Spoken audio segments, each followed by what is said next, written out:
Hello everyone, எல்லோரும் எப்படி இருக்கீங்க?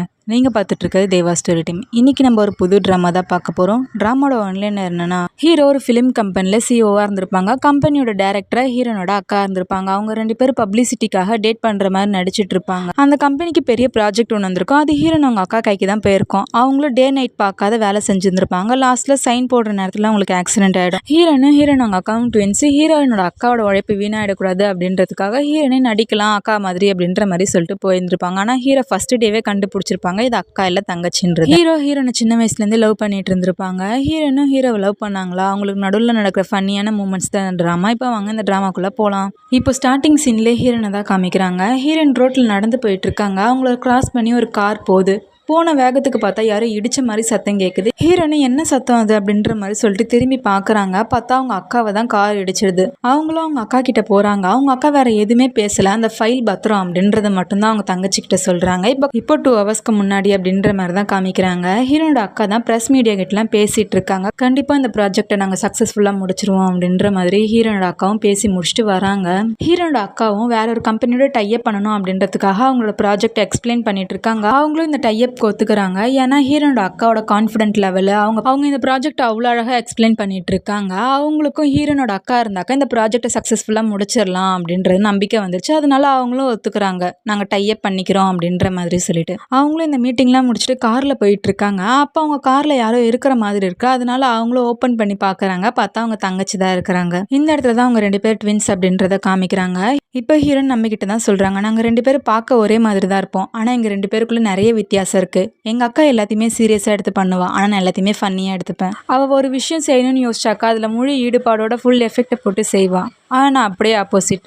அவள் எல்லாத்துலேயும் ஃபஸ்ட்டாக வருவாள், நான் எல்லாத்துலேயும் லாஸ்ட்டாக வருவேன். அவள் ஒரு கம்பெனியில் டேரக்டராக இருக்கா, நான் ஒரு கம்பெனியில் நியூஸ் ரிப்போர்ட்டராக இருக்கேன் அப்படின்ற மாதிரி நம்மக்கிட்ட சொல்லி முடிக்கிறாங்க. ஹீரோன் அவங்க அக்காவும் ஓப்பன் பண்ணி பார்க்குறாங்க. அவங்க தங்கச்சி இருக்கிறது தெரியுது. எதுக்காக இங்கே இருக்க அப்படின்ற மாதிரி கேட்குறாங்க. நீங்கள் இப்போ புதுசாக ஒரு ப்ராஜெக்ட் பண்ண போகிறீங்களா, அந்த ஃபைலை நான் ஒரே ஒரு ஃபோட்டோ மட்டும் எடுத்துக்கிறேனே அப்படின்ற மாதிரி சொல்கிறாங்க. அவங்க அக்காவும் இல்லை நாங்கள் இன்னும் அதில் சைன் வாங்கல, அதனால ஃபோட்டோ எடுக்கக்கூடாது அப்படின்ற மாதிரி சொல்கிறாங்க. ஃபைலை கொடுக்க மாட்டேன் அப்படின்னு சொன்னதுனால ஹீரோனும் ஃபைலை பிடிங்கிட்டு ஓடுறாங்க. அவங்க அக்கா 3 எண்ணத்துக்குள்ளே கொடுத்துரு அப்படின்ற மாதிரி சொல்கிறாங்க. சொல்லிட்டு 1 அப்படின்ற மாதிரி தான் சொல்கிறாங்க. ஹீரோன் ஃபைல் எடுத்துகிட்டு வந்து கொடுத்துட்றாங்க. ஹீரோன் அவங்க அக்காவும் ஃபைலை வாங்கிக்கிறாங்க. சிரிச்சுக்கிட்டே சரி பத்திரமா வீட்டுக்கு போ அப்படின்ற மாதிரி சொல்கிறாங்க. ஹீரோனும் சரி போகிறேன் அப்படின்ற மாதிரி சொல்லிட்டு முன்னாடி 2 ஸ்டெப் தான் எடுத்து வைப்பாங்க. பார்த்தா ஒரு வண்டி வந்து ஹீரோன் அவங்க அக்காவை இடிச்சிருது. ஹீரோனும் குடுகுடுன்னு ஓடி போய் அவங்க அக்காவை பார்க்குறாங்க. அவங்க அக்கா வேறு எதுவுமே பேசல. ஃபைல் பத்திரம் அப்படின்ற மாதிரி சொல்லிட்டு மயக்கம் போட்டுடுறாங்க. இப்போ அங்கேருந்து சீன் கட் பண்ணி ஹீரோவை தான் காமிக்கிறாங்க. எனக்கு உங்கள் ப்ராஜெக்ட் பிடிச்சிருக்கு, நான் அவங்க கூட டைப் பண்ணிக்கிறேன் அப்படின்ற மாதிரி சொல்லியிருந்தாங்களோ. அவங்க பேர் வந்து ஃபேங். அவங்களும் சைன் போடுறதுக்காக உட்காந்துருக்காங்க. ஆனால் ஹீரோன் அவங்க அக்கா வந்தால் தான் சைன் போடுவேன் அப்படின்ற மாதிரி சொல்கிறாங்க.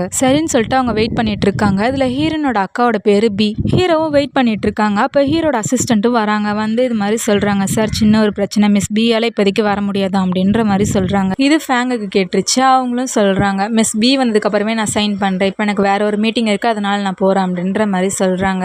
ஹீரோவும் நீங்கள் இப்போதைக்கு சைன் பண்ணிவிடுங்க, மிஸ் பி கிட்ட தான் அந்த ப்ராஜெக்ட் போகுன்ற மாதிரி சொல்கிறாங்க.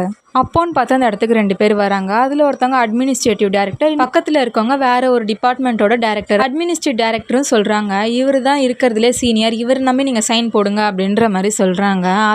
அதை கேட்டு ஃபேங்கும் சொல்கிறாங்க, எனக்கு இங்கே இருக்கிற யாரோட ஒர்க் மேலேயும் நம்பிக்கை இல்லை. நான் டைப் பண்ணுறேன்னு ஒத்துக்கிட்டதுக்கு முதல் காரணம் மிஸ் பி தான். அவங்களோட ஒர்க்கை நம்பி மட்டும்தான் நான் டைப் பண்ணுறேன்னு சொல்லிட்டு அக்செப்ட் பண்ணதே அப்படின்ற மாதிரி சொல்கிறாங்க. சரி எனக்கு டைம் ஆயிடுச்சு நான் போகிறேன் அப்படின்ற மாதிரி சொல்லிட்டு ஃபேங்கும் போகலான்னு பார்க்குறாங்க. பார்த்தா ஹீரோயின் தான் உள்ளே வராங்க. அவங்க அக்கா மாதிரி அவங்க ஒரு ஸ்டெப் தான் எடுத்து வச்சுருப்பாங்க. பார்த்தா கீழே விழற மாதிரி போயிடுறாங்க. ஃபேங் தான் பிடிச்சிடுறாங்க. இதை பார்த்தோன்னே ஹீரோவும் கண்டுபிடிச்சிடுறாங்க, இது மிஸ் பி கிடையாது அவங்க சிஸ்டர் அப்படின்றது. ஆனால் ஃபேங்குக்கு தெரியல. நீங்கள் வரமாட்டேன்ற மாதிரி சொல்லிட்டு இருந்தாங்க. பரவாயில்ல வந்துட்டீங்க, வாங்க சைன் பண்ணலாம் அப்படின்ற மாதிரி சொல்லிட்டு ஃபேங்கும் சைன் பண்ணி கொடுத்துட்றாங்க. ஃபேங்கும் சைன் பண்ணி கொடுத்துட்டு போயிடுறாங்க. அவங்க பின்னாடி அசிஸ்டன்ட் டைரக்டரும் வேறு டிபார்ட்மெண்ட்டோட டைரக்டரும் போயிடுறாங்க. இப்போ ஹீரோனோட அசிஸ்டன்ட், ஹீரோட அசிஸ்டன்ட் மட்டும்தான் இருக்காங்க. ஹீரோனும் சொல்கிறாங்க, எனக்கு டைம் ஆயிடுச்சு நான் கிளம்புறேன் அப்படின்ற மாதிரி சொல்லிட்டு போகிறாங்க. ஹீரோ அவங்க அக்கா எங்க அப்படின்ற மாதிரி கேட்குறாங்க. ஹீரோன் திரும்பி பார்க்குறாங்க. இப்போ அடுத்த சீன்லேயே 4 பேரும் ஹாஸ்பிட்டலில் தான் இருக்காங்க. ஹீரோனோட அக்காவை பார்க்கறதுக்காக வந்திருக்காங்க. எங்கள் அக்காவுக்கு என்னால் தான் ஆக்சிடென்ட் ஆச்சு. 3 வருஷமாக இந்த ப்ராஜெக்ட்காக அவள் டே நைட்டுன்னு உழைச்சிருக்கா. என்னால் இந்த ப்ராஜெக்ட் நிற்கக்கூடாதுன்னு தான் நான் வந்தேன் அப்படின்ற மாதிரி சொல்கிறாங்க. ஹீரோவும் நீ வந்தது கரெக்டான டைமுக்கு தான் வந்திருக்க அப்படின்ற மாதிரி சொல்கிறாங்க. உங்கள் அக்கா கண்ணை முழிக்கிற வரைக்கும் உங்கள் அக்கா இடத்துலேருந்து நீ தான் பார்த்துக்கணும் அப்படின்ற மாதிரி சொல்கிறாங்க. ஹீரோனும் அது எப்படி பண்ண முடியும், எனக்கு தான் அதை பற்றி எதுவுமே தெரியாது அப்படின்ற மாதிரி சொல்கிறாங்க. உனக்கு நான் ஹெல்ப் பண்ணுறேன் அப்படின்ற மாதிரி ஹீரோவும் சொல்லிடுறாங்க. இப்போ ஹீரோவும் ஹீரோயின் தான் காரில் போயிட்டுருக்காங்க. இப்போ ஹீரோயின் தான் கேட்குறாங்க, நானும் எங்கள் அக்கா ஒன்றா ஒரே இடத்துக்கு போனதே கிடையாது, அதனால எங்கள் ஃபேமிலியை தவிர மீதி யாருக்குமே நாங்கள் 2 பேர் ட்வின்னுன்றது தெரியாது, உங்களுக்கு மட்டும் எப்படி தெரியும் அப்படின்ற மாதிரி ஹீரோயின் கேட்குறாங்க. ஒரே ஒரு வாட்டி உங்கள் அக்கா சொல்லியிருக்கா அப்படின்ற மாதிரி சொல்கிறாங்க. இதை கேட்டு ஹீரோயின், ஆமாம்ல நீங்கள் 2 பேர் டேட் பண்ணுறீங்களா அதனால சொல்லியிருப்பாதான் அப்படின்ற மாதிரி சொல்கிறாங்க. அதெல்லாம் கிடையாது, நாங்கள் கம்பெனிக்காக டேட் பண்ணுற மாதிரி நடிச்சிட்ருக்கோம் அப்படின்ற மாதிரி சொல்கிறாங்க. ஹீரோயின், டேட் பண்ணுற மாதிரி நடிக்கிறீங்களா அப்படின்ற மாதிரி கேட்குறாங்க. இப்போ அடுத்த நாள் காலைல தான் காமிக்கிறாங்க. அலாரம் அடிக்குது, ஆனால் ஹீரோயின் ஆஃப் பண்ணி வச்சுட்டு தூங்கிட்டு இருக்காங்க. அப்புறமா தான் ஞாபகம் இருந்தால் ஐயோ கம்பெனிக்கு போகணுமே அப்படின்ற மாதிரி சொல்லிட்டு ஹீரோனோட அக்காவோட ட்ரெஸ் எல்லாம் எடுத்து போட்டு பார்த்துட்டு இருக்காங்க. எந்த ட்ரெஸ் போட்டுக்கலான்னு சொல்லிட்டு பார்த்தா அவங்களுக்கு பத்தவே மாட்டுது, எப்படியோ போட்டுட்டு போயிடுறாங்க. ஹீரோனும் கம்பெனிக்கு போயிடுறாங்க. ஹீரோனோட அக்காவுக்கு ஒரு ஆட்டிடியூட் இருக்கும், ஆனால் அந்த ஆட்டிடியூட் ஹீரோயினுக்கு கிடையாது. அங்கே வேலை செய்கிறவங்க ஒருத்தங்க இடிச்சிடுறாங்க. அவங்க பயந்துக்கிட்டே சாரி மேம் அப்படின்ற மாதிரி சொல்லிட்டு ஃபைல் எல்லாத்தையும் எடுத்துட்டு இருக்காங்க. ஹீரோனும் பரவாயில்ல சாரிலாம் வேண்டாம் அப்படின்ற மாதிரி சொல்லிட்டு அவங்களும் சாரி சொல்லிட்டு அவங்களையும் எடுத்து கொடுத்துட்டு இருக்காங்க. ஹீரோவும் இதெல்லாம் பார்க்குறாங்க. இதே மாதிரி போயிருந்தா 2 நிமிஷத்தில் மாட்டிப்பா அப்படின்ற மாதிரி சொல்லிட்டு ஹீரோனை கூட்டிகிட்டு வந்து சொல்கிறாங்க. இப்போ உங்கள் அக்காவுக்கு ஒரு ஆட்டிடியூட் இருக்கும், அந்த ஆட்டிடியூட் உனக்கு இல்லை, நல்ல விஷயம் தான், இருந்தாலும் இதனால நீ மாட்டிப்ப, அதனால உங்கள் அக்கா மாதிரி நடந்துக்கோ அப்படின்ற மாதிரி சொல்கிறாங்க. அப்போ அந்த இடத்துக்கு ஷீ வராங்க. சார் உங்களை பார்க்கறதுக்கு ரங்ஷிங் வந்திருக்காங்க அப்படின்ற மாதிரி சொல்கிறாங்க. ஹீரோனும், ஷீ உன்னோட லிப்ஸ்டிக் கலர் ரொம்ப நல்லா இருக்கு அப்படின்ற மாதிரி சொல்கிறாங்க. இதை கேட்ட உடனே ஷீயும் சொல்கிறாங்க, ஃபர்ஸ்ட் டைம் எனக்கு காம்ப்ளிமெண்ட்ரி கொடுத்துருக்கீங்க பி சிஸ்டர் அப்படின்ற மாதிரி சொல்கிறாங்க. இப்போ தான் சொன்னேன், திரும்ப அவள் பண்ணுறதே தான் பண்ணிட்டு இருக்கா அப்படின்ற மாதிரி சொல்லிட்டு ஹீரோ யோசிச்சுட்டு இருக்காங்க. ஹீரோனும் அப்போ தான் கேட்குறாங்க, என்ன பேர் சொன்னீங்க, ரங்ஷிங் நான் சொன்னீங்க அந்த ட்ராமாவில் நடிச்சாங்களே அவங்களா அப்படின்ற மாதிரி கேட்குறாங்க. சிஸ்டர் ஆமாம் அப்படின்ற மாதிரி சொல்கிறாங்க. ஹீரோவும் நீ போய் அவங்க கிட்ட பேசிட்டு நான் வரேன் அப்படின்ற மாதிரி சொல்கிறாங்க. இப்போ ஹீரோனும் போய் பார்க்குறாங்க. 2 பேரும் ஒரே மாதிரி ட்ரெஸ் போட்டுட்டு இருக்காங்க. இவங்க 4 பேரும் ஹீரோனோட குரூப் மெம்பர்ஸ் வி, வேன், ஷா, ஷி. இவங்க 4 பேரும் பேசிகிட்டு இருக்காங்க. போன மாதம் கூட இது மாதிரி நடந்துச்சு, சிஸ்டர் அவங்க மேலே காஃபி எடுத்து ஊற்றிட்டாங்க, அதுக்கு முன்னாடி வாரம் கண்டிப்பாக நீ இந்த ட்ரெஸ்ஸை மாற்றிட்டு தான் வரணும்னு சொன்னாங்க, இப்போ என்ன நடக்க போதோ, ஆனால் இன்றைக்கி பெரிய சம்பவம் ஒன்று இருக்குது அப்படின்ற மாதிரி 4 பேர் பேசிகிட்டு இருப்பாங்க. ஏன் அசால்ட்டு அந்த கோட்டை கைட்டி வச்சுட்டு இந்த கோட் என்னை விட உனக்கு தான் நல்லா இருக்கு நீயே போட்டுக்கோ அப்படின்ற மாதிரி சொல்லிட்டு கைட்டி வச்சிடுறாங்க. இதை 4 பேருமே ஷாக்கிங்காக பார்க்குறாங்க. நடக்காத விஷயம்லாம் இன்றைக்கி நிறைய நடக்குது அப்படின்ற மாதிரி ஷீயும் சொல்கிறாங்க. இப்போ ரங்ஷிங் தான் பேசுகிறாங்க. அவங்களோட புது ப்ராஜெக்டில் எங்களோட கம்பெனி இருக்குதா அப்படின்ற மாதிரி கேட்குறாங்க. ஹீரோனும் இல்லை அப்படின்ற மாதிரி சொல்கிறாங்க. அதுக்கு தான் ரங்ஷிங்கும் சொல்கிறாங்க, எங்கள் அப்பா தான் இந்த கம்பெனியோட அட்மினிஸ்ட்ரேட்டிவ் டைரக்டர், அப்படி இருந்து இந்த ப்ராஜெக்டில் என்னோட கம்பெனி இல்லையா அப்படின்ற மாதிரி கேட்குறாங்க. ஹீரோனுக்கு என்ன பதில் சொல்கிறதுனே தெரியல, யோசிச்சுட்டு இருக்காங்க. அப்போ கரெக்டாக ஹீரோ வந்துடுறாங்க. உங்கள் அப்பா அட்மினிஸ்ட்ரேட்டிவ் டைரக்டராக இருக்கலாம், ஆனால் நீ அட்மினிஸ்ட்ரேட்டிவ் டைரக்டர் இல்லை, அதே மாதிரி அது உன்னோட கம்பெனி, உங்கள் அப்பா அது இல்லையே அப்படின்ற மாதிரி சொல்லிடுறாங்க. ஹீரோ பார்த்து ரங்ஷிங் குழஞ்சு பேசுகிறாங்க ஹீரோ கிட்ட. ஹீரோன்னு எப்படி இவ டப்புன்னு இப்படி மாறினா அப்படின்ற மாதிரி தான் பார்த்துட்டு இருக்காங்க. ஹீரோட கையை பிடிச்சிக்கிட்டு சொல்கிறாங்க, இன்னைக்கு நைட்டு வீட்டில் பார்ட்டி இருக்குது மறக்காத வந்துருங்க அப்படின்ற மாதிரி சொல்லிட்டு ஹீரோ கிட்டே சொல்லிடுறாங்க. ஹீரோயின் கிட்டே சொல்லிட்டு அவங்க போயிடுறாங்க. இப்போ நைட்டு அந்த பார்ட்டியில் தான் காமிக்கிறாங்க. ரங்ஷிங் தான் சொல்கிறாங்க, இப்போ அந்த ப்ராஜெக்ட் ஆரம்பிக்கிறோன்னா அதுக்கு முக்கியமான காரணம் மிஸ் பி தான், அதனால மிஸ் பி சேர்ஸ் அப்படின்ற மாதிரி சொல்கிறாங்க. அவங்களும் கிளாஸை காமிக்கிறாங்க. பார்த்தா அதில் ஒயின் கம்மியாக தான் இருக்குது, இன்னும் இவ்வளோ கம்மியாக வச்சுருக்கீங்க அப்படின்ற மாதிரி சொல்லிட்டு ஒயின் ஊற்றுறதுக்காக வராங்க. இல்லை இந்த ஒயினே போதும் அப்படின்ற மாதிரி சொல்லிட்டு ஹீரோயின் சொல்லி பார்க்குறாங்க. ஆனால் அவங்க கேட்க மாட்டுறாங்க. கிளாஸில் ஊற்றுறேன்னு சொல்லிட்டு ஹீரோயின் மேலேயே ஒயினை ஊற்றிடுறாங்க. கிளாஸில் ஊற்றாமல் ஒயினை மேலே ஊற்றிருந்துருப்பாங்கல்ல, அதனால ஹீரோவும் பார்க்குறாங்க. ரங்ஷிங்கும் சொல்கிறாங்க, நான் வேணும்னு பண்ணலை, நான் கிளாஸில் தான் ஊற்ற போனேன், அவங்க கிளாஸை எடுத்ததுனால அவங்க மேலே ஊற்றிக்கிச்சு அப்படின்ற மாதிரி சொல்கிறாங்க.